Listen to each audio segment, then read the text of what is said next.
नमस्कार। आज हम हिमालय के उस राज को खोलने वाले हैं जिसे स्कूल की किताबों में समझना हमेशा थोड़ा मुश्किल लगता था कौन सा राज? कि आखिर ये पहाड़ एक दूसरे के पीछे जमे कैसे हैं। अक्सर हम हिमालय का नाम सुनते हैं और दिमाग में बस एक मतलब एक विशाल बर्फीली दीवार की तस्वीर आती है। हाँ, ये बात तो है। लेकिन असलियत कहीं ज्यादा दिलचस्प और कह सकते हैं परतदार है। परतदार? बिल्कुल। हिमालय कोई एक अखंड पहाड़ नहीं है। ये तो जैसे प्याज की परतें होती है ना, वैसी कई समानांतर पर्वत श्रृंखलाएं हैं जो एक दूसरे के पीछे खड़ी हैं। अच्छा। और हर परत की अपनी अलग कहानी है, अपनी अलग पहचान। आज हम इसी पहेली को सुलझाएंगे। हम उत्तर से दक्षिण की ओर एक सफर पर चलेंगे और इन परतों को एक-एक करके समझेंगे। कहाँ से शुरू करेंगे? सबसे पहले पार हिमालय, फिर वृहद हिमालय, उसके बाद लघु या मध्य हिमालय और आखिर में शिवालिक। अरे वाह, ये नाम सुनते ही स्कूल की भूगोल की क्लास याद आ जाती है। और सबसे बड़ी चुनौती भी। चुनौती? हाँ। काराकोरम, लद्दाख, जास्कर, पीर पंजाल, धौलाधर, इतने सारे नाम हैं कि कौन सा कहाँ है, ये याद रखना ही अपने आप में एक पहाड़ चढ़ने जैसा लगता है। हाँ हाँ, सही कहा। पर मुझे लगता है हमारे स्रोतों में इसका एक बहुत ही आसान तोड़ दिया गया है। है क्या? हाँ, और ये एक ऐसा शॉर्टकट है जो इस पूरे नक्शे को दिमाग में साफ कर देता है। एक्रोनिम है KLZPD। KLZPD। ये सिर्फ अक्षर नहीं है, ये हिमालय की सबसे महत्वपूर्ण श्रृंखलाओं को उत्तर से दक्षिण के क्रम में जमाने का फॉर्मूला है। अच्छा, चलिए इसे खोलकर देखते हैं। के से काराकोरम होगा, जो सबसे ऊपर सबसे उत्तर में है। बिल्कुल। उसके ठीक दक्षिण में एल से लद्दाख, फिर जेड से जास्कर। एकदम सही। यहां तक तो हम हिमालय के मतलब ऊपरी हिस्से में हैं। इसके बाद थोड़ा नीचे आते हैं तो पी से पीर पंजाल, और फिर डी से धौलाधर। KLZPD। अरे वाह, बस ये 5 अक्षर याद रखने से हिमालय की रीढ़ की हड्डी का पूरा ढांचा समझ में आ जाता है। ये वाकई कमाल का है। और ये ढांचा इसलिए जरूरी है क्योंकि इसके बिना हिमालय बस नामों का एक उलझा हुआ जाल लगता है। ये हमें एक फ्रेमवर्क देता है। तो चलिए इसी क्रम का इस्तेमाल करते हुए अपनी यात्रा शुरू करते हैं सबसे उत्तरी परत से। ठीक है। पार हिमालय यानी ट्रांस हिमालय। ट्रांस हिमालय नाम से ही लगता है हिमालय के पार, मतलब ये वो हिस्सा है जो मुख्य हिमालयी दीवार के भी पीछे है। एकदम सही पकड़ा आपने। इसीलिए इसे तिब्बतियन हिमालय भी कहते हैं क्योंकि इसका ज्यादातर हिस्सा तिब्बत के पठार में पड़ता है। अच्छा। और जैसा आपने कहा, ये कोई एक अकेली रेंज नहीं है। हमारे KLZPD फॉर्मूले की पहली 3 श्रृंखलाएं काराकोरम, लद्दाख और जास्कर इसी पार हिमालय का हिस्सा है। ओके, KL और Z। हाँ, और इनके साथ एक और महत्वपूर्ण श्रेणी है कैलाश, जहाँ से हमारी कई पवित्र नदियां निकलती हैं। अरे, तो कैलाश पर्वत भी इसी पार हिमालयी सिस्टम का हिस्सा है। ये एक नई जानकारी है। और स्रोतों में एक और बात कही गई है जो मुझे थोड़ी हैरान करती है। क्या? कि इस इलाके में पेड़ पौधे लगभग ना के बराबर हैं। हम पहाड़ों के बारे में सोचते हैं तो देवदार और चीड़ के जंगल आंखों के सामने आते हैं, पर यहाँ ऐसा नहीं है। हाँ, क्योंकि ये एक वृष्टि छाया क्षेत्र या रेन शैडो रीजन में पड़ता है। रेन शैडो, ये क्या होता है? इसे आसान भाषा में समझे तो जब मॉनसून के बादलें दक्षिण से आती हैं तो वो वृहद हिमालय की ऊंची दीवारों से टकराकर अपना सारा पानी वहीं बरसा देती हैं। अच्छा। उन ऊंचे पहाड़ों को पार करके जब हवाएं पार हिमालय तक पहुंचती हैं तो वो एकदम सूखी हो चुकी होती हैं। नतीजा, ये एक विशाल ठंडा रेगिस्तान है। ऊंचाई बहुत है, ठंड बहुत है, लेकिन बारिश नहीं है। वाह, मतलब एक बर्फीला रेगिस्तान। ये सोचना ही कितना अलग है। और इसी इलाके में मौजूद काराकोरम रेंज के बारे में एक बहुत दमदार उपाधि दी गई है, उच्च एशिया की रीढ़ या बैकबोन ऑफ हाई एशिया। ये सिर्फ एक नाम है या इसका कोई गहरा मतलब है? इसका बहुत गहरा मतलब है। काराकोरम सिर्फ भारत या तिब्बत के लिए नहीं, बल्कि पूरे मध्य एशिया के लिए एक भू राजनीतिक और भौगोलिक धुरी की तरह है। अच्छा। ये विशाल ग्लेशियरों का घर है, जहां से निकलने वाली नदियां कई देशों की जीवन रेखाएं हैं। और दुनिया की दूसरी सबसे ऊंची चोटी K2 भी यही है। तो रीढ़ की हड्डी कहना इसकी अहमियत को बिल्कुल सही तरीके से दर्शाता है। सही। और एक रोचक तथ्य ये भी है कि इसका पुराना संस्कृत नाम किशनगिरी था। किशनगिरी, कृष्ण का पर्वत। जी। ये जानना कितना दिलचस्प है। तो ठीक है, हमने पहली परत यानी पार हिमालय को समझ लिया। अब हम दक्षिण की ओर बढ़ रहे हैं। अगली परत है वृहद हिमालय। लेकिन क्या हम बस एक घाटी पार करके दूसरी रेंज में पहुंच जाते हैं या इनके बीच कोई बड़ी सीमा है? नहीं, इनके बीच एक बहुत बड़ी और महत्वपूर्ण भूवैज्ञानिक सीमा है। ये दोनों हिस्से एक दूसरे से इंडस सैंगपो शचर जोन नाम की एक फॉल्ट लाइन से अलग होते हैं। इंडस सैंगपो शचर जोन, ये तो काफी टेक्निकल नाम है। हाँ। स्यूचर जोन का मतलब है सिलाई की रेखा। ये वो जगह है जहां करोड़ों साल पहले भारतीय टेक्टोनिक प्लेट यूरेशियन प्लेट से पहली बार टकराई और उसके नीचे धंसना शुरू हुई। तो ये वो सिलाई है जिसने भारत को एशिया से जोड़ा और हिमालय को जन्म दिया। बिल्कुल। इसे ऐसे सोच सकते हैं कि जैसे कोई कालीन को दीवार की तरफ जोर से धकेले तो उसमें एक के बाद एक सिलवटें बनती जाती हैं। क्या बात है, बहुत अच्छा उदाहरण है। तो हिमालय भी कुछ वैसा ही है। और ये फॉल्ट लाइंस उन बड़ी सिलवटों के बीच की सीमाएं हैं। कमाल है। अब आते हैं उस दूसरी और सबसे मशहूर सिलवट पर, वृहद हिमालय। इसका एक और बहुत खूबसूरत नाम है, हिमाद्री। हिमाद्री यानी हिम का घर या बर्फ का निवास। ये नाम इसे इसलिए दिया गया क्योंकि ये हिमालय की वो परत है जो हमेशा साल के 12 महीने बर्फ की मोटी चादर से ढकी रहती है। अच्छा। और एक बेहद जरूरी बात ये कि ये हिमालय की सबसे पुरानी पर्वत श्रेणी है। जब टक्कर हुई तो सबसे पहली और सबसे ऊंची सिलवट यही बनी थी। इसकी औसत ऊंचाई ही 6100 मीटर है। 1 मिनट, 6100 मीटर औसत ऊंचाई? जी। तो अगर ये सबसे पुरानी परत है और सबसे ऊंची भी, इसका मतलब जब पर्वतारोही माउंट एवरेस्ट या कंचनजंगा पर चढ़ रहे होते हैं तो वो असल में हिमालय के सबसे पुराने हिस्से पर चढ़ रहे होते हैं। बिल्कुल, आपने बिल्कुल सही जोड़ा। मैंने इसे कभी इस तरह से नहीं सोचा था। और जाहिर है यहीं पर वो चोटियां हैं जिनका नाम सुनते ही हमारे रोंगटे खड़े हो जाते हैं। बिल्कुल, दुनिया की छत यही है, माउंट एवरेस्ट, जिसकी नई ऊंचाई 8,848.86 मीटर है, यहीं पर है। और नेपाल में इसे एक बहुत ही सुंदर नाम से जाना जाता है, सागरमाथा। सागरमाथा, यानी पर्वतों की रानी। ये सिर्फ एक नाम नहीं, एक एहसास है। इसके अलावा कंचनजंगा जो 8,586 मीटर ऊंची है और नेपाल सिक्किम सीमा पर है। फिर उत्तराखंड में हमारी अपनी नंदा देवी और कामेत जैसी विशाल चोटियां। हिमाद्री के ताज के हीरे हैं।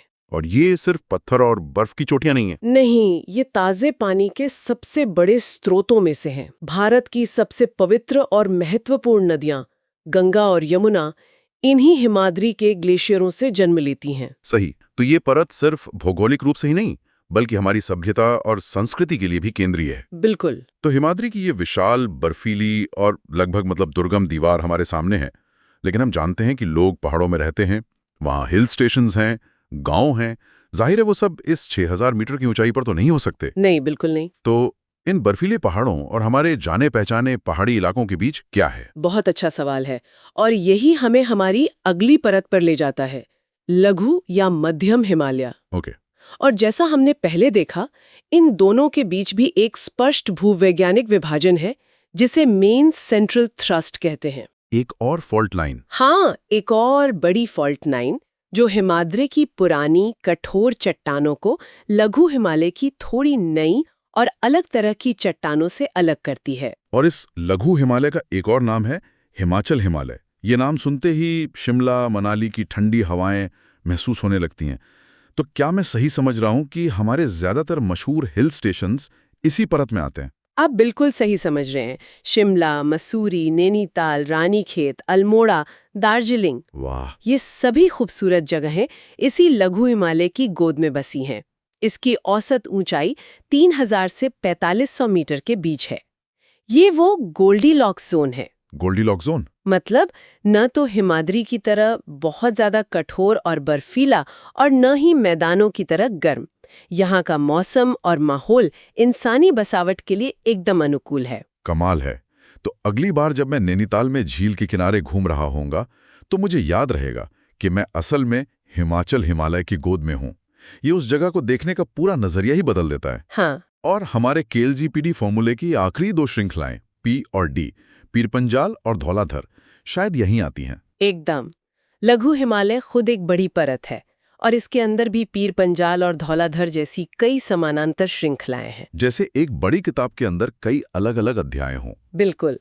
पीरपंजाल जम्मू कश्मीर में है और ये लघु हिमालय की सबसे लंबी श्रृंखला है। सबसे लंबी? हाँ। और उसी के दक्षिण में हिमाचल प्रदेश में खूबसूरत धौलाधर रेंज है, जिसके साये में धर्मशाला जैसा शहर बसा है। हाँ। और थोड़ा पूरब की ओर चलें तो उत्तराखंड में मसूरी और नागटिबा रेंज है और नेपाल में इसे महाभारत रेंज के नाम से जाना जाता है। और यहाँ सिर्फ शहर और जंगल ही नहीं है, स्रोतों में कुछ बहुत ही खूबसूरत घास के मैदानों का जिक्र है, जिनके नाम किसी कविता की तरह लगते हैं। हाँ, ये इस इलाके की आत्मा है। जब आप पेड़ों की लाइन से ऊपर निकलते हैं तो अचानक से मखमली घास के हरे भरे ढलान शुरू हो जाते हैं। Alpine meadows. जी, अल्पाइन मेडोज। और इनके स्थानीय नाम बहुत सुंदर हैं।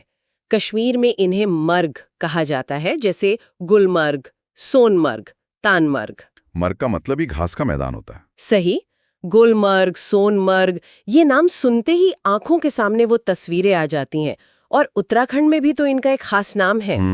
उत्तराखंड में इन्हें बुग्याल या पयार कहते हैं। आप कल्पना कीजिए, जहां तक नजर जाए बस हरे घास का कालीन बिछा हो और पृष्ठभूमि में हिमाद्री की बर्फीली चोटियां चमक रही हों। अविश्वसनीय नजारा होता है। ये मर्ग और बुग्याल स्थानीय चरवाहों के लिए जीवन रेखाएं हैं और इस क्षेत्र की नाजुक पारिस्थितिकी का एक अहम हिस्सा भी। वाह, तो अब तक हमने 3 परतें पार कर ली हैं। सबसे पीछे ठंडा रेगिस्तान जैसा पार हिमालय, बीच में दुनिया की छत हिमाद्री, और फिर इंसानी बस्तियों और हरे भरे मैदानों वाला लघु हिमालय। अब हम अपनी यात्रा के अंतिम पड़ाव पर हैं। इस परत के बाद तो शायद सीधे भारत के विशाल मैदान शुरू हो जाते होंगे। बिल्कुल। हम हिमालय की सबसे दक्षिणी और सबसे नई श्रेणी पर आ गए हैं। इसका नाम है शिवालिक। शिवालिक। इसे बाह्य हिमालय या आउटर हिमालय भी कहा जाता है, क्योंकि ये सबसे बाहरी किनारा है। और इसे भी लघु हिमालय से एक फॉल्ट लाइन अलग करती है, जिसका नाम है मेन बाउंड्री फॉल्ट। एक और बाउंड्री? ये तो कमाल है कि कैसे हर परत को एक स्पष्ट भूवैज्ञानिक सीमा ने अलग किया हुआ है। पर आपने कहा सबसे नई, इसका क्या मतलब है? क्या ये अभी भी बन रही है? एक तरह से हाँ, ये हिमालय की सबसे नवीनतम संतान है। इसका निर्माण उन नदियों द्वारा लाए गए मलबे, कंकड़ और रेत से हुआ है, जो ऊंचे हिमालय से बहकर नीचे आती हैं। अच्छा। लाखों सालों तक ये मलबा जमा होता रहा और फिर टेक्टोनिक प्लेटों के दबाव से ये भी संकुचित होकर ऊपर उठ गया और एक पहाड़ी श्रृंखला बन गई। तो ये एक तरह से बड़े पहाड़ों का ही बचा हुआ हिस्सा है, जो खुद एक पहाड़ बन गया। बिल्कुल।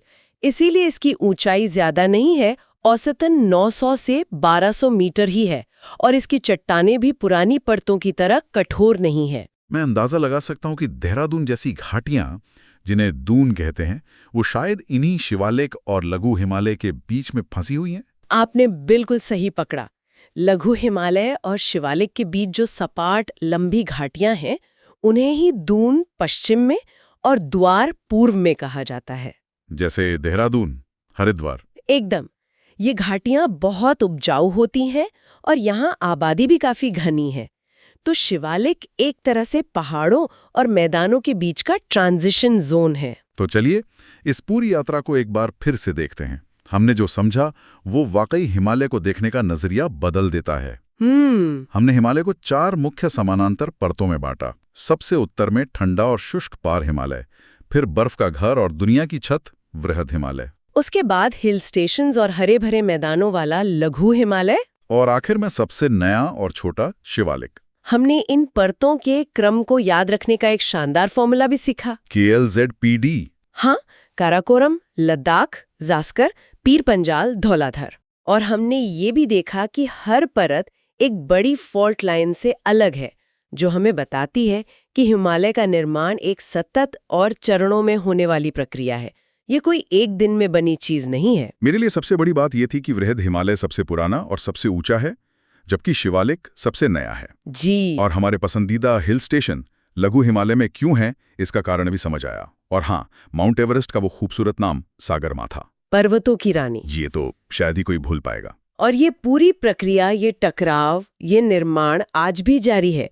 भारतीय प्लेट आज भी हर साल कुछ सेंटीमीटर्स की दर से यूरेशियन प्लेट के नीचे खिसक रही है। मतलब कि हिमालय आज भी धीरे धीरे ऊंचा उठ रहा है। हाँ, ये एक जीवित सांस लेता हुआ पर्वत है। बिल्कुल। और यही बात मुझे एक बहुत ही दिलचस्प सवाल पर लाकर छोड़ती है।